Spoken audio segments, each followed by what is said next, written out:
4 श्रम संहिताओं के विरोध समेत 18 सूत्री मांगों को लेकर आगामी 9 जुलाई को देश के इतिहास की सबसे बड़ी आम हड़ताल होने जा रही है। इस हड़ताल को देश के करोड़ों किसानों के प्रतिनिधि संगठन संयुक्त किसान मोर्चा ने भी पूर्ण समर्थन दिया है। पत्रकार वार्ता में सीटू के राष्ट्रीय सचिव कॉमरेड प्रमोद प्रधान ने बताया कि केंद्र की भाजपा सरकार 29 श्रम कानूनों को समाप्त कर 4 काली श्रम संहिताओं को थोप रही है। प्रदेश की मोहन यादव सरकार इन्हें पिछले दरवाजे से लागू करने की कोशिश में है।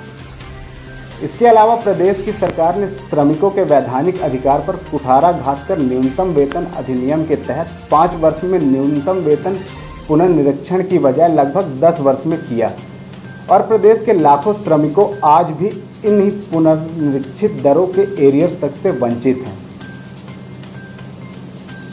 बताया गया है कि हड़ताल की पूर्व संध्या पर 8 जुलाई को शाम 6 बजे मशाल जुलूस प्रदर्शन करेंगे और हड़ताल के दिन 9 जुलाई को रीवा के सभी यूनियन अपने अपने कार्यालयों में प्रदर्शन करने के उपरांत सभी यूनियन संयुक्त रूप से दोपहर 12 बजे से कमिश्नर कार्यालय के समक्ष हड़ताली जुलूस व आम सभा करेंगे।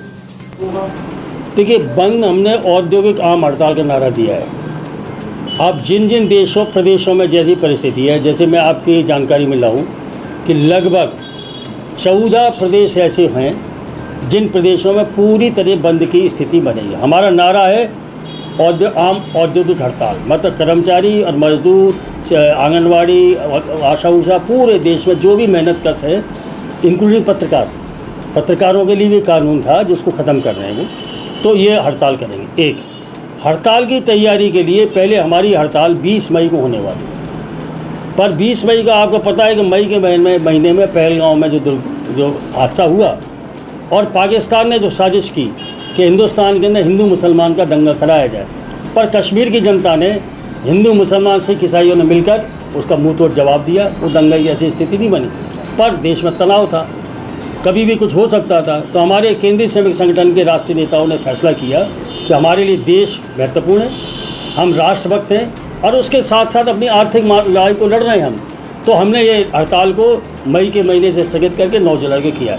तो एक 9 जुलाई को हड़ताल। इस 9 जुलाई की हड़ताल की तैयारी के लिए अलग अलग कारखानों में सभाएँ हो रही हैं, रैलियाँ हो रही हैं, प्रदर्शन हो रहे हैं।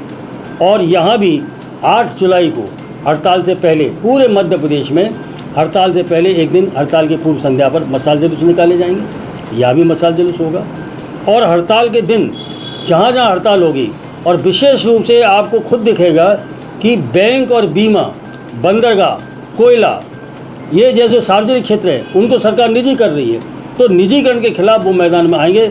और रीवा के आसपास आप खुद देख पाएंगे कि बैंक बंद रहेंगे, पूरी बीमा बंद रहेगा। आपके पड़ोस में शहडोल है, उमरिया है, पाली है, बाकी सारी कोयला खदानें बंद रहेंगी, सिंगरौली की कोयला खदानें बंद रहेंगी।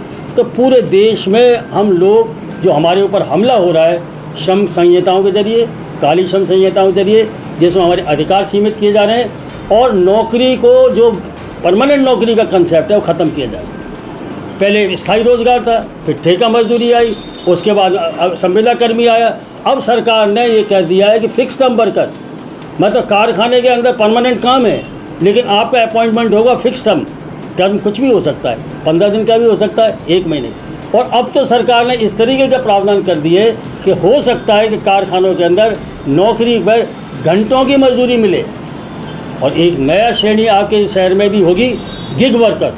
आप कोई ऑर्डर करते हैं, सामान लाते हैं और वो सामान लाते हैं, ना कोई सामाजिक सुरक्षा उनकी, ना कोई उनकी मजदूरी तय। तब इस तरीके से मेहनत कशों को बर्बाद करने की है। हम इसके खिलाफ संघर्ष कर रहे हैं और भाईचारे को कायम करते हुए, एकता को बनाते हुए देश को मजबूत करने के लिए ये संघर्ष है।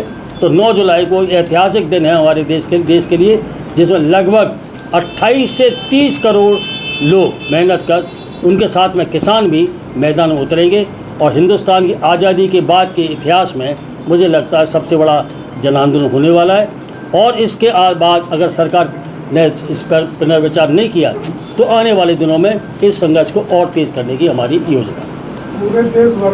पूरा देश भर में, देश में मध्य प्रदेश भी है और मध्य प्रदेश में रीवा भी है, तो देश के साथ रीवा में भी